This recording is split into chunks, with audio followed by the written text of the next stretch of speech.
Jumpa lagi Sobat Pembaca. Kali ini saya akan menampilkan sebuah buku yang menurut saya, yang membuat saya sangat excited. Pertama kali diberitahu buku ini sekitar bulan Februari, pada saat itu Oslo masih lockdown.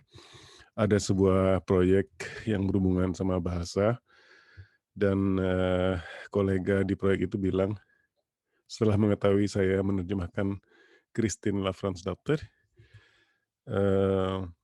saya dikasih rekomendasi untuk baca buku ini. Ya sudah. Dan buku ini adalah buku yang pertama saya beli ketika Oslo buka lagi dari lockdown. Toko buku pertama kali buka setelah sekian lama. Dan inilah buku yang saya beli waktu itu. Bukunya berjudul Søsterklokkene, yang ditulis oleh penulis yang namanya Lars Mytting.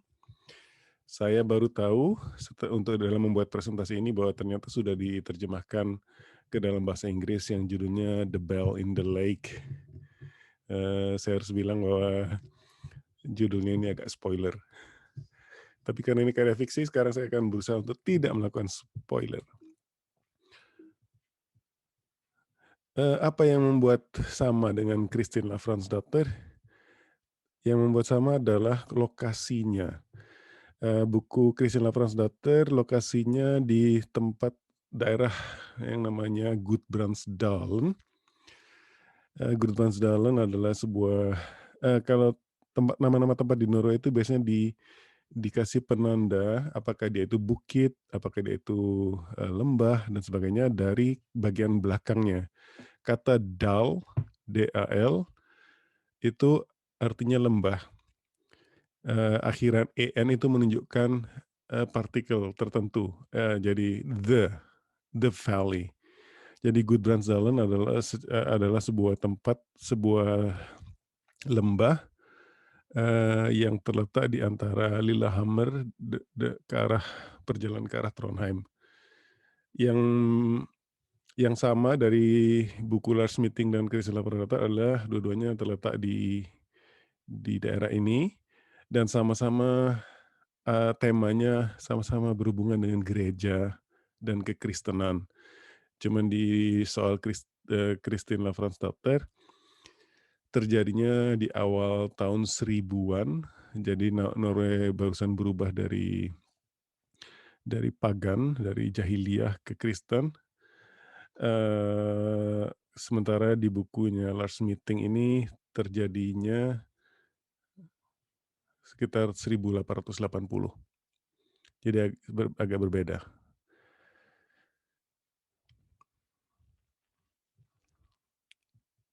Yang istimewa dari Gudbrandsdalen ini, saya mengalami sendiri tahun lalu, perjalanan dari Oslo menuju Trondheim, naik kereta api sekitar 4 sampai 6 jam. Ini beda-beda kalau kita berhenti-berhentinya di mana-mana tuh. Ketika teman kantor bilang, tahu bahwa saya mau ke sana, dia bilang, "Oh, kamu harus naik kereta api," karena dari kereta api kemungkinan untuk melihat pemandangan indah sepanjang jalan itu bagus sekali, terutama kalau hari sedang cerah. Dan kebetulan pada saat saya ke sana itu hari cerah banget. Dan ini salah satu foto yang bagian kiri bawah ini saya yang ngambil dari kereta api. Pemandangannya sangat indah. Kalau di musim panas, sawah-sawahnya itu sudah ada yang berwarna kuning, ada yang berwarna hijau. Pertama kali saya sampai ke Norwegia, perjalanan yang ada hubungan sama kerjaan waktu itu, ke Trondheim. Cuman pada saat itu bulan April, jadi belum masuk musim panas, nggak kayak gini kelihatannya, yang kelihatan salju saja. Tapi Norway memang the land of extremes, sebuah negeri ekstrim, yaitu puncak bukit yang bisa tinggi banget, sementara air-airnya ini sebenarnya adalah fjord, dan fjordnya bisa sangat dalam sampai kapal selam bisa masuk ke situ. Jadi kontras banget antara pegunungan yang tinggi-tinggi sekali dan laut fjord yang dalam sekali. Nah, saya agak kurang setuju sebenarnya dengan terjemahan bahasa Inggrisnya Bell in the Lake, The Bell in the Lake. Karena, Søsterklokkene, saya akan coba menjelaskan apa arti judulnya. Eee, kita mulai dari lokasi tempat cerita ini, yaitu di sebuah desa yang namanya Butangen, sebuah desa terpencil. Menurut saya ini fiktif, karena saya nggak ketemu tadi waktu search di Google Map, tapi dia memang bilang terletak di Gudbrandsdalen dan, penulisnya menangkap dialek atau tata cara tradisional di daerah Gudbrandsdalen. Cuma dia menempatkannya ke sebuah desa yang fiktif yang diberi nama Butangen. Di situ ada sebuah, letaknya di sebuah danau, dan disebut Butangen adalah karena di daerah sekeliling danau itu satu-satunya yang datar dan bisa ditinggali ya cuman daerah ini. Dan itu artinya tempat tinggal, dwelling place. Tangen adalah tempat yang bisa ditinggali artinya. Nah, di sana tinggal sebuah keluarga yang namanya Hekna. Keluarga pertanian di situ biasanya punya rumah di atas tanah pertanian itu, jadi ter satu kompleks itu yang biasa disebut GOR, terdiri dari beberapa gedung kecil-kecil, rumah tinggal, rumah untuk ternak, kandang, dan sebagainya. Tetapi, eee, di wilayahnya itu tanah pertanian keluarga Hekna itu disebut GOR biasanya. Nah, keluarga Hekna ini punya anak se yang kembar siam, yang dempet di bagian perut ke bawah. 2 anak perempuan namanya Halfri dan Gunil.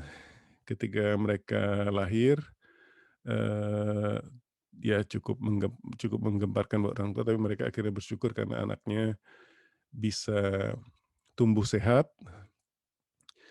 Ketika mereka menjelang remaja, si Gunhil dan, Halfri ini pandai menenun, mereka gemar sekali menenun dan mereka menghasilkan karya-karya tenunan yang luar biasa. Salah satunya yang akan menjadi, kelanjutan cerita ini,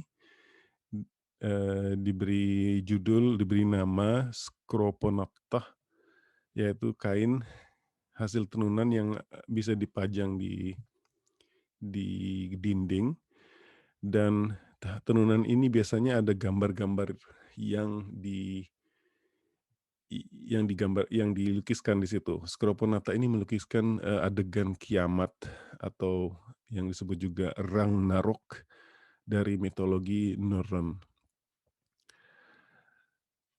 Terus, merek beberapa ya menjelang remaja lah, si Halfri ini diketahui sakit, dan pada saat dia sakit itu, orang tuanya mulai khawatir ketika melihat tidak ada harapan untuk hidup lama. Bapaknya yang bernama Eirik pergi ke gereja dan berdoa supaya kalau si Halfri harus meninggal, si Gunhild pun sebaiknya diambil bersama-sama.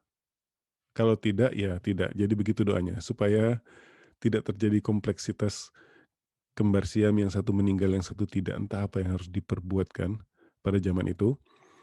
Dan, ternyata doa tersebut, dikabulkan. Si Halfri sakit lalu meninggal, dan ini yang dramatis adalah Skroponata, karya tenunan terakhir itu adalah karya tenunan mereka yang terakhir. Pada saat, hampir selesai, si Halfri, eee, meninggal duluan, si Gunil menyelesaikan Skroponata, setelah itu, setelah karyanya selesai, dia ikut meninggal juga. Nah, si bapak yang merasa doanya dikabulkan tadi mempersembahkan dan membuat 2 buah lonceng kembar yang melambangkan kedua anak kembarnya itu, lalu lonceng tersebut dipersembahkan ke gereja. Makanya judulnya Suster, which is sisters, Klokkena. Klokke itu lonceng atau bell, atau kalau zaman sekarang artinya jam. Klokkena itu plural, jadi 2. Suster Klokkena, kalau saya menerjemahkan saya akan menyebutnya lonceng saudari kembar atau lonceng kembar. Nah, ini menjadi, latar belakang dari keseluruhan cerita karena Suster Klokkena ini yang dipasang di gereja di Butangen, itu lama-kelamaan menjadi legenda karena dia tidak hanya dibunyikan pada saat-saat penting yang berkaitan dengan ritual Kristen, tapi dia juga bisa bunyi sendiri ketika terjadi bencana sebagai tanda peringatan bahaya. Nah, itu yang membuat sisi magis dari cerita ini. Karena kita membayangkan sebuah desa kecil di tempat yang terpencil, di mana tradisi agama dan tradisi kepercayaan-kepercayaan masih hidup tumbuh bersama. Itu yang membuatnya sangat menarik sekali. Sinopsis dari cerita ini bisa dikelompokkan dari bisa disampaikan dari 3 tokoh utamanya. Yang pertama si Kai Swaigor. Kai Swaigor ini seorang pendeta yang baru lulus sekolah dan mereka sekolahnya menempatkan dia di Butangen menjadi menjadi pendeta di gereja Butangen, yang artinya gereja di sebuah desa kecil itu tidak hanya mengurusi soal ibadah atau soal-soal keagamaan, tetapi juga mengatur soal kependudukan. Karena gereja, setiap orang yang lahir dan mati itu terdaftar di gereja, dan di gereja di desa itu ya satu saja. Jadi dia seperti, sistem pengaturan penduduk, sistem kependudukan, dan dia juga menjadi ya peran peran pendeta di situ adalah, eee, selain selain penasihat rohani juga membimbing, juga menata, eee, kep menata soal-soal kependudukan di situ. Nah, ketika si Kais Swaigord datang, dia masih muda, masih punya banyak visi, ternyata harus memimpin di daerah terpencil yang gerejanya, sudah hampir bobrok kalau sedang, ceramah di musim dingin, orang bisa kedinginan, ada beberapa tempat di gerejanya yang orang nggak mau duduk di situ karena di situ dingin sekali, dan kalau dia melihat ada orang yang duduk di situ tuh dia membuat, ceramahnya lebih cepat supaya orang nggak kelamaan duduk di situ. Nah, dia punya idealisme ingin membangun, eee, gereja barunya itu, dia berkorespondensi dengan orang Jerman di Dresden, di Universitas Dresden, eee, yang berkeinginan untuk membeli gereja itu. Nah, dari uang yang cukup besar itu dia berencana akan membangun sebuah gereja baru untuk Butangen. Tokoh kedua yang merupakan agen utama juga dari cerita ini adalah Gerhard Schonauer. Dia adalah mahasiswa arsitektur di Dresden. Dia suatu hari dipanggil oleh profesornya. Profesornya bilang, "Kamu belajar bahasa Norway, kamu segera ke Norwegia, karena kita akan melakukan sebuah penyelamatan budaya." Maksud dia adalah, eee, dia mengacu ke sebuah karya yang ditulis oleh seorang arsitek Norwegia yang cukup melegenda, yang mendokumentasikan gereja-gereja stavkirke, gereja-gereja kayu tradisional di sana. Dan menurut, orang-orang di Dresden ini, terutama profesornya, itu adalah eee, sebuah cagar budaya yang sebaiknya tidak diruntuhkan, yang sebaiknya dilestarikan. Tetapi sama seperti yang terjadi di Butangen, gereja-gereja ini kondisinya sudah buruk dan orang-orang Norway pada saat itu dianggap oleh orang Jerman tidak mengerti, tidak bisa mengapresiasi betapa bernilainya cagar-cagar budaya itu, mereka pengennya gereja baru saja yang modern. Nah, si profesornya Gerhard ini berusaha dengan didanai oleh pemerintah Jerman juga waktu itu, karena Dresden pada saat itu adalah sekitar 1800, akhir, adalah sebuah pusat, budaya, salah satu pusat budaya terbesar di Eropa, ingin jadi dia berusaha untuk menyelamatkan itu. Niat dia adalah dia beli semua bahan-bahan yang diruntuhkan itu dan dibangun lagi, dibawa ke Jerman dan dibangun lagi di sana. Untuk bisa melakukan itu, maka dikirimlah si Gerhard ini untuk menggambar bagaimana bentuknya. Si Gerhard itu diberi, referensi buku yang ditulis oleh orang Norwegia tadi dan, yang dulu gurunya si profesornya sendiri, jadi kakek gurunya si Gerhard lah. Si Gerhard disuruh ke sana, dia lihat bagaimana kondisi sekarang, terus dia harus menggambarkan sebuah skema, nanti ketika gereja lama itu diruntuhkan, harus bisa dibangun kembali. Jadi dia yang me menginspeksi proses perobohannya. Jadi ketika dirobohkan itu nggak boleh dihancurkan. Kayu-kayunya dikumpulkan jadi satu dan diberi tanda ini nanti nyambungnya sama yang ini.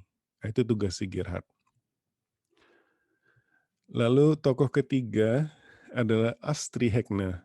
Astrid Hegna ini salah satu keturunan dari keluarga Hegna yang mempersembahkan lonceng si kembar tadi.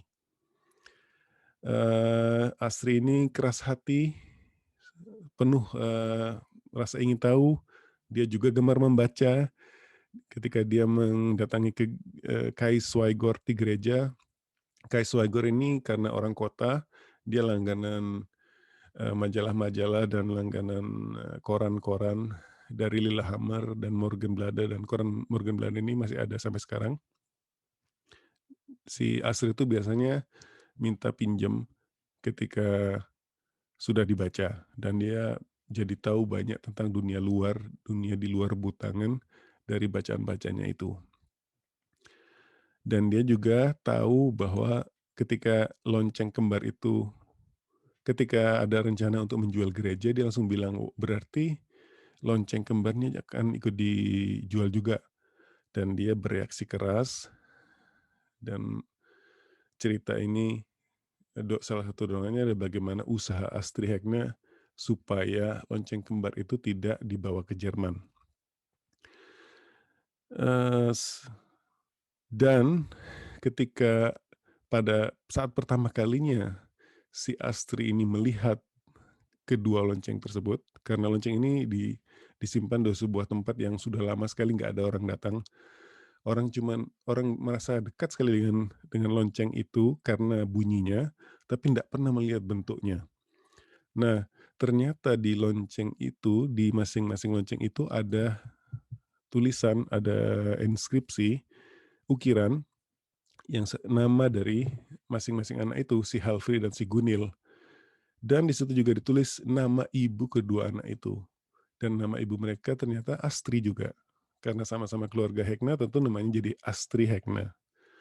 Dan ketika mengetahui itu, si Astri ini melihat kedua lonceng itu seperti ibu melihat kepada anaknya. Semakin protektif dan semakin berusaha supaya lonceng itu tidak pergi dari desanya.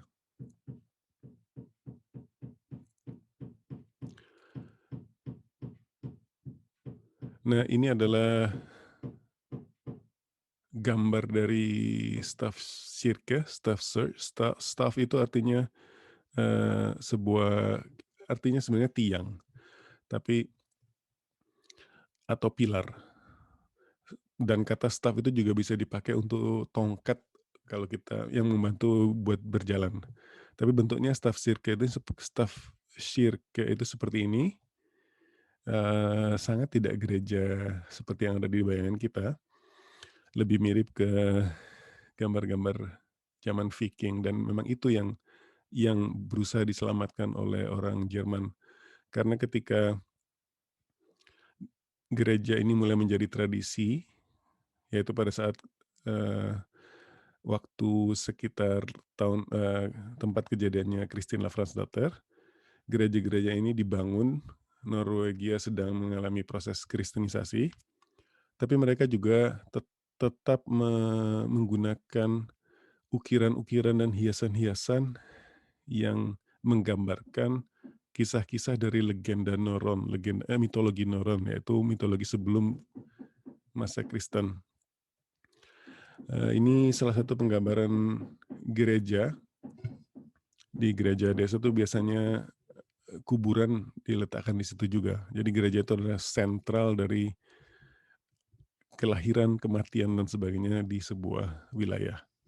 Staf Sirke biasanya membawahi sebuah wilayah atau sebuah desa kecil atau beberapa desa di sekitarnya.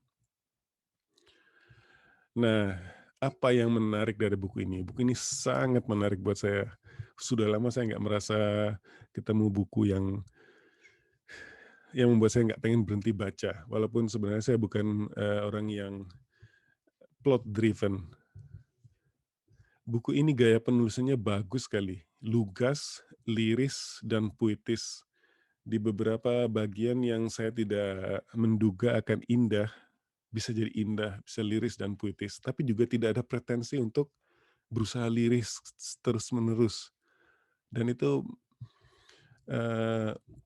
itu kesan yang saya dapatkan. Dan ini mungkin ingat dari episode kedua podcast ini, buku yang disebut First You Write a Sentence. Ini kelihatan sekali kalau si penulisnya pandai banget, mengukur sekali setiap kata yang dia buat. Ada juga hide and seek. Jadi ketika menggambarkan suatu adegan, apa yang ditutupi dan apa yang dinyatakan. Jadi nggak semua harus dikatakan, nggak semua juga harus ditutupi. Jadi keseimbangan antara apa yang tidak dikatakan dan apa yang dikatakan, apa yang tersirat dan apa yang tersurat, itu bagus sekali di sini. Dan ada banyak adegan, tapi ada salah satu adegan yang menurut saya luar biasa, yaitu adegan persalinan. Uh, Ketika membicarakan adegan di Dresden, di universitas yang membahas buku ini dan buku itu, bagian yang menyampilkan fakta itu tidak terasa dijejalkan. Kalau kita melihat banyak buku yang tiba-tiba dicetaknya miring karena dari sebuah artikel dan tiba-tiba kita merasa cerita mengalir, begitu ada bagian yang fakta ini ceritanya seperti tiba-tiba jadi Wikipedia terus balik lagi. Itu tidak ada di sini. Dan gaya penulisan ini juga memanfaatkan banyak hal. Yang pertama karena di Gudbrandsdalen itu punya dialek bahasa Norwegia sendiri dan itu berhasil dimanfaatkan dengan baik oleh si penulisnya. Dan bahasa Jerman juga, si Gerhard ini orang Jerman yang berusaha berbahasa Norway dan di situ dia digambarkan bahasa Norway-nya dia tuh masih belum fasih, yang membuat ketika dia berinteraksi dengan orang-orang lokal, kadang-kadang dia tidak dimengerti. Nah, orang lokalnya juga orang-orang desa terpencil ini yang belum pernah ketemu orang luar negeri, tiba-tiba merasa ketemu orang Jerman yang berusaha berbahasa Norway dan misalnya si Astrid dengan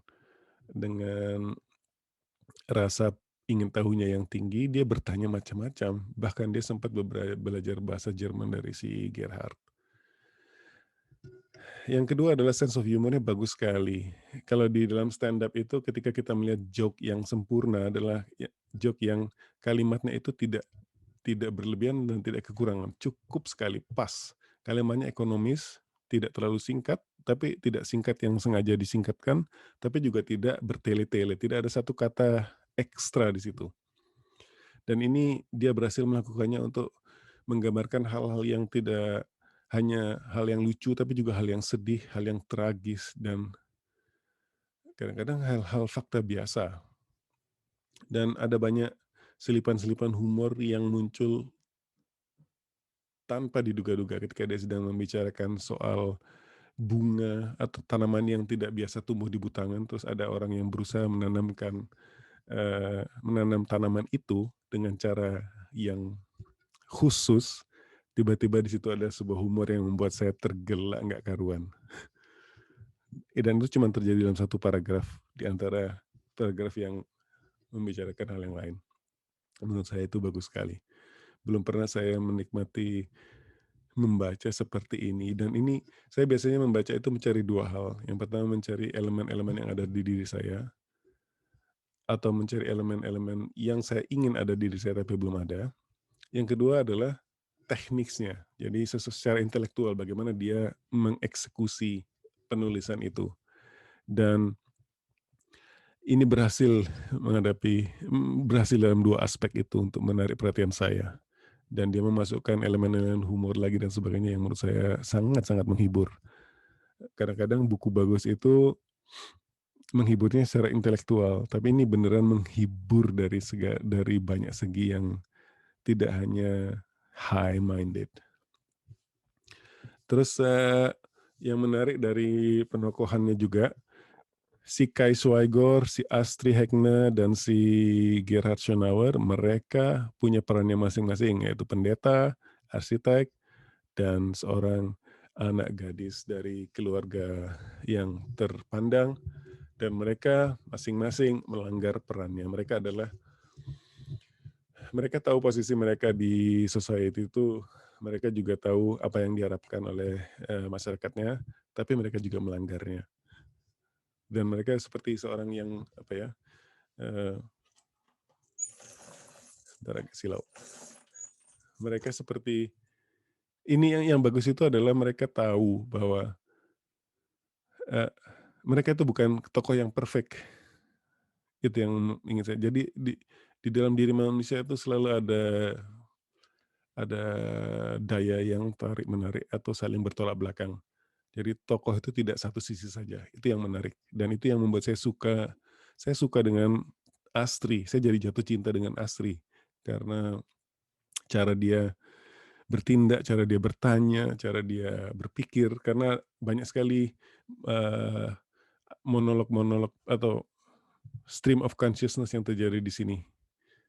Apa yang jadi masuk ke dunia mimpi, masuk ke dunia alam pikiran masing-masing tokoh itu dengan sangat indahnya. Lalu di dalam tema ini ada kasih tak sampai yang tentu saja sebuah archetype dari kisah-kisah, banyak kisah-kisah di dunia ini, dan itu yang menjadi sumber tensi, sumber ketegangan. Ada juga kasih yang sampai dan tragis, kisah cintanya. Eh, Lalu ada tema semangat petualangan ke negeri yang jauh. Ini sesuatu yang ketika saya bilang tadi, elemen yang kita cari dari diri kita di buku itu, ini membuat saya merasa jadi umur 18 lagi atau seumur si Astri ini, Astri sekitar 20-an. Ketika itu ada di sebuah tempat di satu tempat dan membayangkan tempat-tempat yang jauh. Dan dia melakukannya dari buku guide yang dibawa si Gerhard. Di situ dia, oh di Dresden itu kayak begini, kayak begitu. Ini saya lakukan waktu seumur itu. Lalu tema perbenturan budaya antara Norwegia dan Jerman, antara bagian terpencil di Norwegia dengan Dresden yang pusat budaya di Eropa. Terus dari guidebook tadi itu beneran sebuah device yang menurut saya berhasil. Karena di situ ada ketika si Gerhard nggak ketemu kata-katanya, dia berusaha mencari kata-kata di situ. Terus terus si Astri ini juga, ini ketika komunikasi dengan si Astri ya, si Astri ini juga berusaha setelah berkali-kali komunikasi, lama-lama dia belajar bahasa Jerman dari buku itu juga. Bagus deh. Dan di situ juga ada semacam prejudice. Oh, orang Norway terpencil itu kayak gini, oh orang Jerman itu kayak gini, yang ada di ya ketika menampilkan prasangka itu kan sebuah monolog ya, inner monolog ya, dan itu disampaikan dengan bagus juga. Lalu ada penggambaran kondisi Norwegia di tahun 1880-an. Saat itu Oslo namanya masih Kristiania, jadi ketika dia harus ke ibu kota, dia harus ke Kristiania, terus di situ ada tempat berlabuh kalau naik kapal, si Gerhard dari Dresden naik kapal di tempat yang namanya Bjørvika. Bjørvika itu dekat sekali dengan Central Station sekarang. Kalau zaman dulu juga adalah disebut stasiun kereta. Nah, sekarang daerah itu sudah menjadi sangat modern, ada gedung opera di situ, ada tempat favorit saya yaitu perpustakaan. Nah, saya bisa membayangkan di Sigerhard di situ, di dekat situ ada hotel yang pada saat itu daerah itu adalah daerah pelabuhan, jadi bukan daerah pusat yang keren. Jadi orang macam-macam di situ, baik jahat, baik buruk, tempat yang gelap lah di situ sebenarnya. Nah, dengan membaca cerita ini kita bisa melihat bahwa hampir setiap hari ke Bjørvika itu dan kondisinya sekarang jauh berbeda. Terus, plotnya juga sangat cerdas, banyak simetri yang kita bisa temukan di sana kalau kita mau jeli, yang misalnya menyuarakan agama di satu sisi dan menyuarakan mistisisme di sisi yang lain dan bagaimana saling bertentangan atau saling berpadu atau saling berkontradiksi. Lalu soal tradisionalitas dan modernitas juga ada di situ. Dan ini ditebarkan sepanjang cerita. Lalu ada jejak-jejak misalnya di awal-awal tadi misalnya si Gerhard itu ketika udah sampai di Oslo, di Kristiania, menginap semalam sebelum melanjutkan perjalanan ke Butangan keesokan harinya. Pada saat dia keluar dari hotel atau penginapan itu, jadi jangan dibayangkan hotel Bjørvika sekarang ya. Ketika dia keluar di situ si pemilik hotel rumahan ini, pemilik hotel keluarga atau losmen ini bilang, "Mau ini, kwitansimu." Dan kwitansi, "Mau nggak?" Si Gerhard mengambil kwitansi itu, lalu diselipkannya ke dalam buku guide-nya tadi, sambil ini masih di halaman awal-awal nih. Terus,